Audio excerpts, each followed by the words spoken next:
describe what they look like? I could,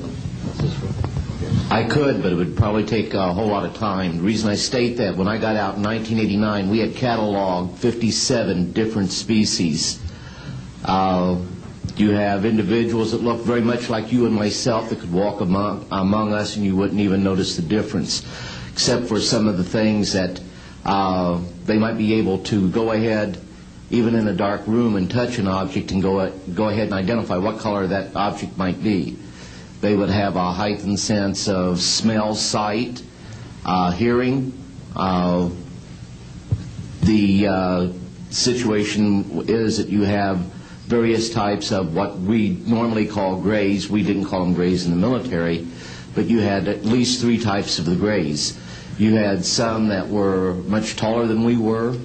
The unique thing that I'd like to point out for the most part is that the entities that we did catalog were in fact humanoid. Now this created a situation where the scientific community was trying to figure out why that would be the case, because you would expect that if life evolved on other planets that they would take on some type of other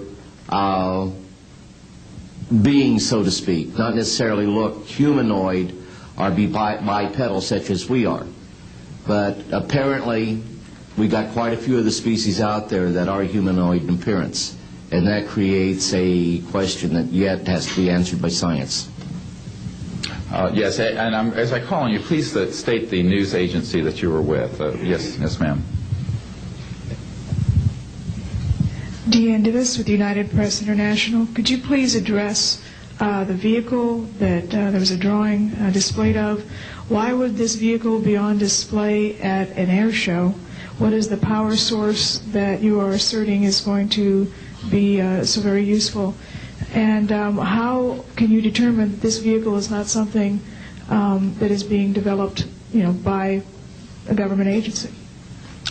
In fact, I think that was the testimony. This is an alien reproduction vehicle, and just to be clear, this means that it is based on advanced anti-gravity and zero-point energy propulsion systems. Those are the propulsion systems. They are being manufactured by a consortium of companies that include Lockheed Martin, Northrop, SAIC, and other corporations. They do have superluminal capacity, in other words, faster than the speed of light capacity.